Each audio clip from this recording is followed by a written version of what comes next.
जो पेड़ों में रहते थे, जंगलों में रहते थे, पेड़ों में रहते थे। लेकिन दूसरा भाग पैदा हुआ जो उसका एक दिशा बढ़ी, 1.2 बिलियन ईयर्स पहले की बात बता रहा हूँ।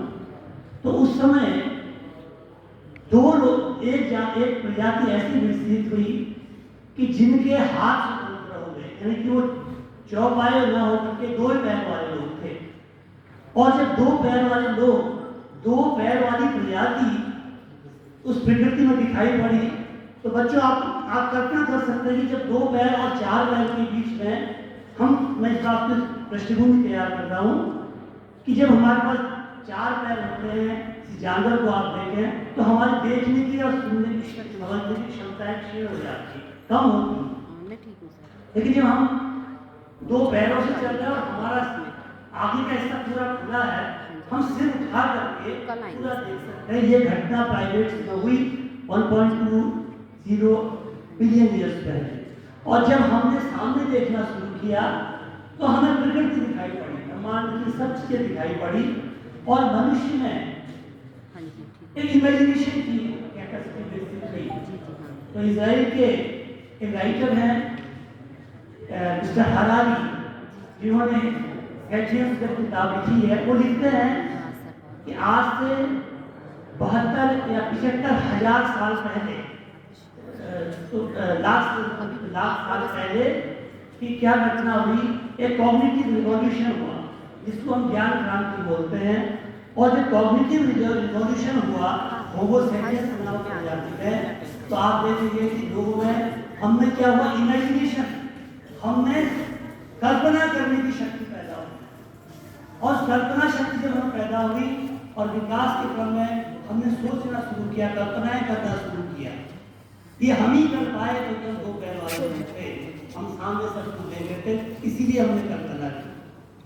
और फिर जब हमारे आगे हम विकसित होते गए तो दूसरा जो हमने गुण विकसित हुआ कल्पनाशीलता के बाद, वो हुआ इंटेलिजेंस का, कि हमारी बुद्धि का विकास होना शुरू हुआ। और जब बुद्धि का भी विकास हो गया, कल्पना भी होने लगी, तो तीसरी चीज जो मनुष्य में विकसित हुई वो हुई मेमोरी, याददाश्त। तो कल्पनाशीलता, इमेजिनेशन और इंटेलिजेंस और मेमोरी जब हमें विकसित हुई, इन तीन चीजों में मिलकर के धीरे धीरे मनुष्य की सभ्यता में लैंग्वेज विकसित हुई, भाषा का विकास, और हम अभिव्यक्ति की ओर आगे बढ़ने लगे। और वो अभिव्यक्ति का क्रम फिर इतिहास में जाए तो फिर चाहे हम वेद पुराणों की बात करें, उनकी रचना हुई, फिर हम पढ़ते पढ़ते, चाहे 1420 में पहली जो प्रिंटिंग प्रेस बनी, मोबाइल प्रिंटिंग प्रेस तब से चले या कभी भी चले, हम आज पढ़ते पढ़ते यहाँ तक पहुँचे। हमारी जो यात्रा है पूरी, इस यात्रा में सबसे महत्वपूर्ण बात जो है वो ये है कि हमने लकड़ी के छापे खाने से, लकड़ी में स्टेंसिल काट के, पत्थरों के स्टेंसिल्स में लेकर, लोहे के स्टेंसिल्स में लेकर के छपने और लिखने की प्रवृत्ति विकसित की।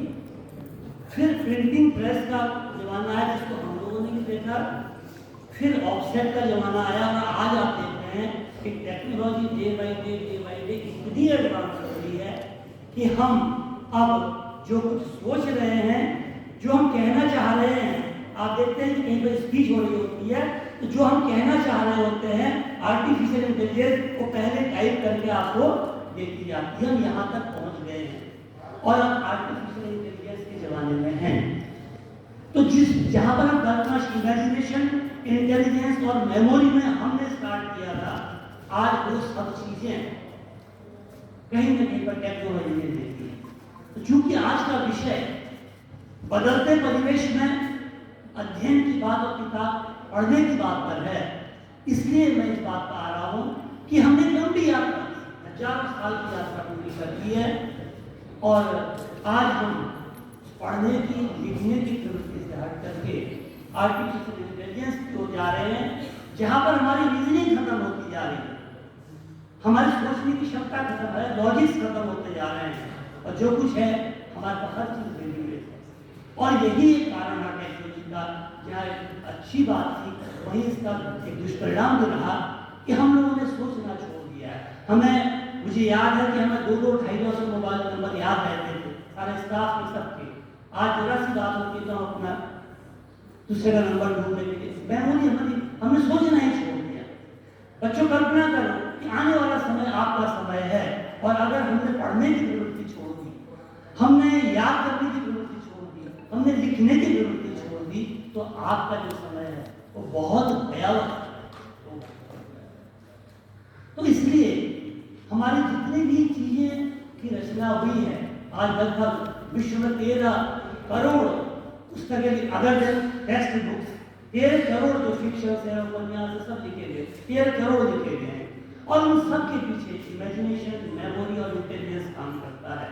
एक कवि, एक लेखक चिंतन करता है, कल्पना करता है और उसको लिखता है, उसको उकेरता है। इस स्थिति में हम लोगों ने आज तक की यात्रा पूरी की। लेकिन बच्चों, हम या पुष्पेश्वर जी जिस उम्र के दौर से गुजर रहे हैं, मुझे लगता है कि हमने बहुत अच्छा समय गुजारा है। लेकिन आपका जो समय है, जब आप हमारे लिए बैठे होंगे, तो पता नहीं वो कौन सा समय होगा कि हम पढ़ने लिखने की बात कर भी रहे होंगे या नहीं कर रहे होंगे। ये सोच के मुझे चिंता होती है। बड़ी सुंदर सी बात है कि माननीय जिलाधिकारी महोदय की पहल पर टनकपुर से कार्यक्रम शुरू हुआ है। आप इसके प्रेरणा रहे। मेरे शिष्य हेम, मैं बड़ा गर्व फील कर रहा हूँ कि हेम मेरे शिष्य रहे, और उनकी टीम ने, नवीन पंजी हैं, नरेश हैं, यहाँ सब लोग हैं, कि इतना सुंदर यहाँ पर आयोजन किया। आयोजन का मतलब ये नहीं आपने आयोजन सुंदर किया, इसके पीछे जो भाव है वो बहुत सुंदर है कि हम अगर पढ़ने लिखना छोड़ देंगे तो फिर हम कैसे होंगे। आप कल्पना कीजिए कि हम जिस दिशा में समाज में आगे बढ़ रहे हैं, बदलता परिवेश, कितनी शिक्षा नीतियां बन गई हैं, कितने। आप देखिए, लॉर्ड मैकाले ने 1860 में एक पैराग्राफ लिखा कि हम एक ऐसा वर्ग तैयार कर रहे हैं जो हाड़ मांस से, दिखने से तो भारतीय हो, लेकिन आत्मा से, विचारों से अंग्रेज बने। एक पैराग्राफ की पॉलिसी, और 1860 से आज 2023 हो गया, हम उसके एक पैराग्राफ की पॉलिसी को नहीं हटा पाए। हमने पुलिंदे 800 पेज की पॉलिसीज तैयार की, और कितनी पॉलिसी अब तक आजादी के बाद से आ गई है। हम शिक्षा में कुछ नहीं कर पाए, और आज भी हम मैकाले पूरी हो रहे हैं। तो आज आवश्यकता है कि जो हम एजुकेशन की बात करें, बच्चों को इसीलिए एड्रेस करने की बात है कि बच्चों, आपको इस भाव को समझना पड़ेगा कि हम चिंतन करें, विचार करें, क्योंकि मूल बात जो है, मूल बात है चिंतन, घोषणा। आज हमारे वेद पुराण पर एक बार एक दौर आया कि हमने इनको छोड़ दिया। आज विदेशों में जितना भी शोध हो रहा है, आज फिर से हमारे उपनिषदों को ढूंढा जा रहा है। कई उपनिषद हमारे वहां से गायब हो गए हैं और उनका शोध चल रहा है। फिर से वही बात आ रही है कि सोचने, पढ़ने और चिंतन की बात आ रही है। हमें लौट के चिंतन में जाना ही होगा।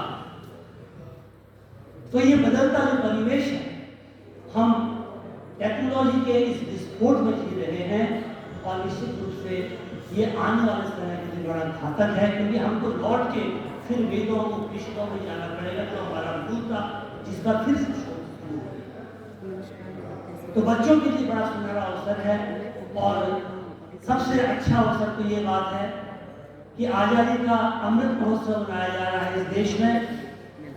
और आजादी के अमृत महोत्सव में माननीय जिलाधिकारी महोदय ने कि चंपावत में किताब कॉपी का आयोजन किया है। और बच्चों, आपको जान के बड़ी खुशी होगी इस बात की, मेरी इस बात पर तारीफ हो जाइए कि जहां देश आजादी का अमृत महोत्सव मना रहा है, और चंपावत के किताब कॉपी में आज उद्घाटन के लिए जो शख्स हमारे सामने हैं, इनका भी अमृत महोत्सव है। 75 साल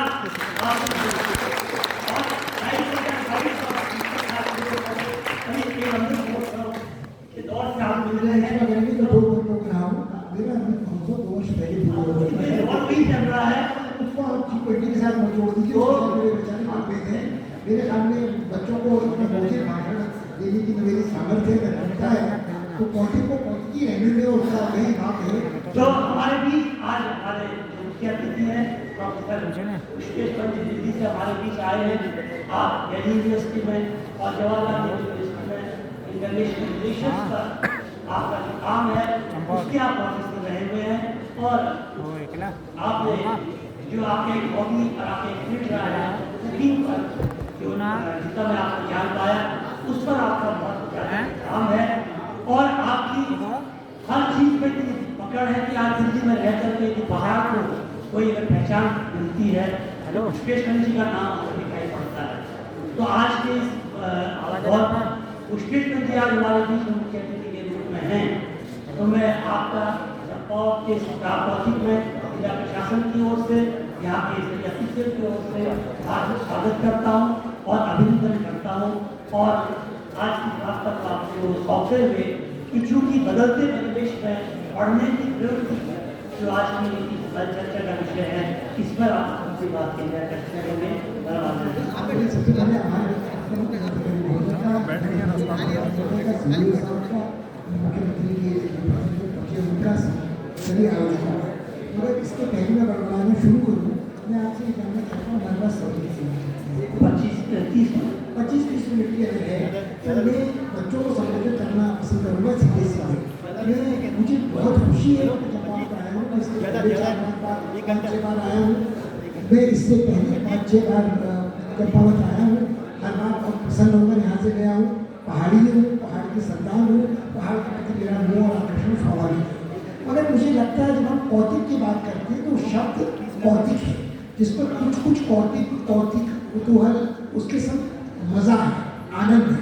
जब हम साहित्य महोत्सव कहते हैं, लिट फेस्ट कहते हैं, बुक फेयर कहते हैं तो वो बुक फेयर बाजारू कमर्शियल है, लिट फेस्ट बड़ों की चीज़ है। मुझे बहुत अच्छा लग रहा है कि बच्चे अंततः मार पीट कर पकड़ कर यहाँ लाकर बिठा दिए गए हैं, क्योंकि ये कौतिक उनके लिए, ये कौतिक मेरे लिए नहीं, जिलाधिकारी महोदय के लिए नहीं, मुख्यमंत्री जी के प्रतिनिधि के लिए नहीं, हमारे आपके लिए नहीं है। और मुझे जो लगता है, मुझे कुछ वैचारिक मतभेद युवा हैरानी से हैं, वो तो हमारे और आपके बीच की चर्चा का विषय है। न तो वो इतिहासकार हैं, न वो प्रागइतिहासकार हैं, न वो आर्कियोलॉजिस्ट पेलियोबोटनिस्ट हैं, फतवे देते हैं, इसराइल में रहते हैं, फिलिस्तीनियों के खिलाफ उनके बर्बरता के सरकार के विरुद्ध उनकी मुँह से शब्द नहीं निकलता है, खुद वो समलैंगिक है, तो उनके व्यक्तिगत जीवन के बारे में लोग चर्चा न करें और उनके लिए फतवों को बता दें कि भविष्य ऐसा होगा, वो मुझे लगता है एक साजिश है, बौद्धिक साजिश, जो मैकॉले की साजिश से कहीं भी खतरनाक है। बहरहाल आपने जो जहाँ से बात शुरू की, उन्होंने कहा कि चर्चा का विषय बदलता परिवेश है, तो मेरे ख्याल में अगर मैं बच्चों कहूँगा तो उनको बहुत बुरा लगेगा, मगर मैं चाहूँगा कि आप मुझे अपने जैसा समझें, क्योंकि जब बूढ़ा एक आदमी हो जाता है तो उसकी भी मति कुछ भ्रष्ट हो जाती है, वो बच्चों का जैसा हो जाता है, खाने पे उसकी लार छूने लगती है, बोलने में थोड़ा हकलाने लगता है, चलने में पैर लड़खड़ाने लगते हैं। मुझे लगता है कि जब से मैं याद करता हूँ, मेरी पहली रचना एक बच्चों की कहानी थी जो 1953 में बाल भारती में खेल परी के नाम से चली थी। उसका मुझे 10 रुपया मनी से पारिश्रमिक मिला था, और आज जब जिलाधिकारी महोदय के प्रोत्साहन से वो न्योनी रचना वाली रचनाएं देखी, मुझे इतना अच्छा लगा कि यदि 10 साल की उम्र में मुझे पहली कहानी पर 10 रुपये का मनी से पारिश्रमिक नहीं मिला होता तो मेरे लिखने पढ़ने का अंत कभी हो गया। मगर चूँकि वो पैसा मिला, किताब में नाम छपा, लोगों ने कहा तुम्हारी रचना हमने बाल भारती में पढ़ी, इतना प्रोत्साहन मिला, मुझे लगा कि लिखना पढ़ना बड़ी अच्छी चीज़ है। उसके बाद मैं नैनीताल में अपनी मौसी के साथ रहकर पढ़ता था, शिवानी जी के साथ, उनका चर्चा बहुत लोग हिंदी जानते हैं करते हैं। उनके घर में रहते मैंने दूसरी रचना भी लिखी थी जो पराग में छपी थी, जो बच्चों की पत्रिका थी, मुंबई से छपी थी। उसका शीर्षक था खिलौनों का विद्रोह। तो अब वो खिलौनों का विद्रोह जो कहानी थी उसका चर्चा में क्यों करूँ, बड़ी लंबी पुरानी बात है, मगर जब बदलते परिवेश की हम बात करते हैं तो परिवेश हमेशा बदलता है।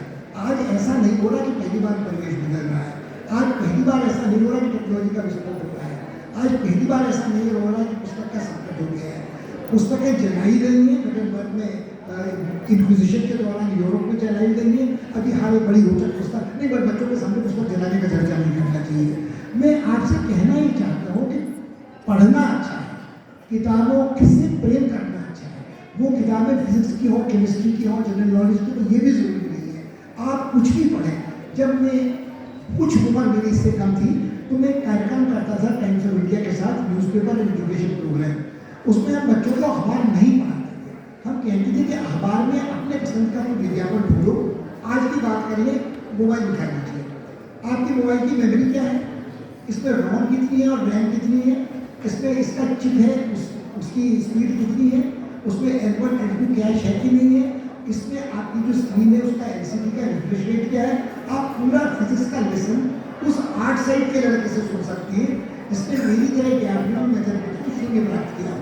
मगर ऐसे ही आप उससे भी कान में लगा के बाजा सुन रहे हो तो तुम्हारी इसकी फ्रीक्वेंसीज क्या है, आइडेंटिटी रेंज क्या है, इसमें हैमर पड़ रहा है या स्ट्रिंग है, एक्यूस्टिक गिटार है, स्पेनिश गिटार है, वो पूरा लड़का आपको साउंड समझा देगा। मुझे लगता है कि हमको इसकी चिंता नहीं करनी चाहिए कि किताब नहीं पढ़ी जा रही, बच्चे नहीं पढ़ रहे। मुझे लगता है कि बच्चों में गजब का उत्साह है, आने वाला समय भयावह बिल्कुल नहीं है। आपने एक बड़ी रोचक चर्चा और आर्टिफिशियल इंटेलिजेंस की, हर चीज़ कुदरती अच्छी होती है। आज भी हम आर्टिफिशियल इंटेलिजेंस को लेकर इतना आतंकित क्यों हैं? यहाँ मैं आपको खासकर जो बच्चे हैं उनके सामने आत्मकथात्मक अनुभव का साझा करना चाहता हूँ। जब हम यहाँ आलू के गुटके खा रहे थे नाश्ते पर, तो मैंने एक महिला ने मुझसे पूछा बच्ची की परसेंटेज कितनी आई, तो उन्होंने लगभग चाबुक फटकार के वो चुप करा दिया कि बच्ची की जो भी परसेंटेज आई है हम बच्चों की परसेंटेज नहीं पूछते। मुझे तत्काल अपनी गलती का एहसास हुआ, यह आदत हो गई है कि तुमने 12वीं का इम्तहान किया तो परसेंटेज कितनी आ रही है। तो जो कहानी थी वो ये थी कि मेरे बड़े भाई का लड़का 12वीं का इम्तहान देने नहीं गया। उसके मन में आकर के ये था कि अगर मैं इम्तहान देने जाऊँगा मेरे नंबर अच्छे नहीं आएंगे, और वो हमेशा 100 में 100 लाता था, तो वो 100 में 98-97 लाने में इच्छुक नहीं था। उसको स्कूल पहुँचाने की जिम्मेदारी मेरी थी। उसने कहा मैं इम्तहान नहीं दूंगा।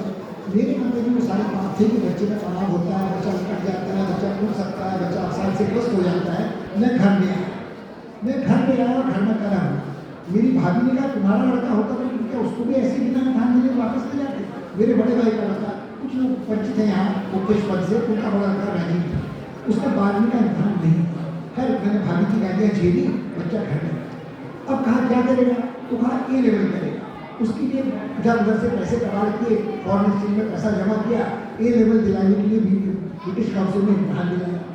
हर हफ्ते में उसे ले जाता था, वो बाहर आके कहता है इम्तहान बड़ा अच्छा दिया। जब रिजल्ट आया तो हर इम्तहान में वो एब्सेंट था, उसने वो इम्तहान भी नहीं दिया। आखिर वो अपने स्कूल से निकाल दिया है 12वीं से, सरदार पटेल विद्यालय से। आज तक उसने 12वीं पूरी नहीं की, मगर उसका मेंसा स्कोर 170 था। वो अपने किए हुए बिना किसी स्कॉलरशिप के, बिना घर से पैसा दिए अमेरिका चला गया। अमेरिका में उसने ग्लोबल वॉर्मिंग के साथ पढ़ना शुरू किया और वो फिर उसने पढ़ाई पूरी नहीं की, ड्रॉप आउट हो गया। उसको 20 वर्ष की उम्र के पहले 4-6 पेटेंट मिल गए। वो न्यूयॉर्क टाइम्स में चीफ टेक्नोलॉजी ऑफिसर और वाइस प्रेसिडेंट टेक्नोलॉजी मिला। अब जाके उसने हार्वर्ड से AMP वगैरह कर लिया है। ये चर्चा मैं इसलिए कर रहा हूँ कि उसने अभी हाल में आर्टिफिशियल इंटेलिजेंस का ऐप बनाया है, इसका नाम आर्बॉट है, उसका नाम राजीव है और आर्बॉट है। मगर जो बात पबजी चर्चा जब आर्टिफिशियल इंटेलिजेंस की कर रहे थे, मैं उससे आकर्षित इसलिए नहीं होता हूँ कि मुझे लगता है तो आर्टिफिशियल ना बनाया तो इसी इंटेलिजेंस का है जो बॉडी इंटेलिजेंस थी, और वो प्रॉम्प्टेड इंटेलिजेंस है, चाहे प्रॉम्प्ट है। वो ऐसा नहीं कि आसमान से लपक कर आकाशवाणी हो रही है और इंसान को कोई ज्ञान मिल रहा है। कोई मनुष्य अपनी बुद्धि से कोई सॉफ्टवेयर क्रिएट करके कुछ प्रश्न पूछता है, उसके फोल्डर्स बनते हैं, उसके अनुसार एक रिस्पॉन्स आपको मिलती है। उस पर गलती भी होती है, सही भी होती है, उसका डेटाबेस क्या है आदि। मगर मैं ये चर्चा इसलिए करना चाहता था राजीव का कि राजीव दावोस में global leaders of the world में भी है। न उसने पढ़ाई पूरी की, वो स्कूल से ड्रॉप आउट होता रहा, मगर उसकी पढ़ने का जो कीड़ा उसके दिमाग में था कि पढ़ना तो है ही। एक दूसरा प्रसंग है जो बच्चों के साथ साझा करूँगा। वो 11वीं में था, 12वीं के बाद उसने पढ़ाई नहीं। मैं रिचर्ड फेनमैन के लेक्चर्स उन दिनों देखता था कभी कभार। You must be joking mister Feynman, एक बड़ा प्रसिद्ध का संकलन था देखो का। उसने मुझसे कहा कि मेरे लिए फिजिक्स के लेक्चर फेनमैन के 3 वॉल्यूम्स ले आओ। मुझे बड़ा आश्चर्य हुआ, मैंने कहा 11वीं का लड़का फेनमैन के क्वांटम फिजिक्स के लेक्चर मांग रहा है। मैंने पूछा क्यों? उसने कहा ऐसा है कि 1-2 साल में तुम तो फकीर हो जाओगे।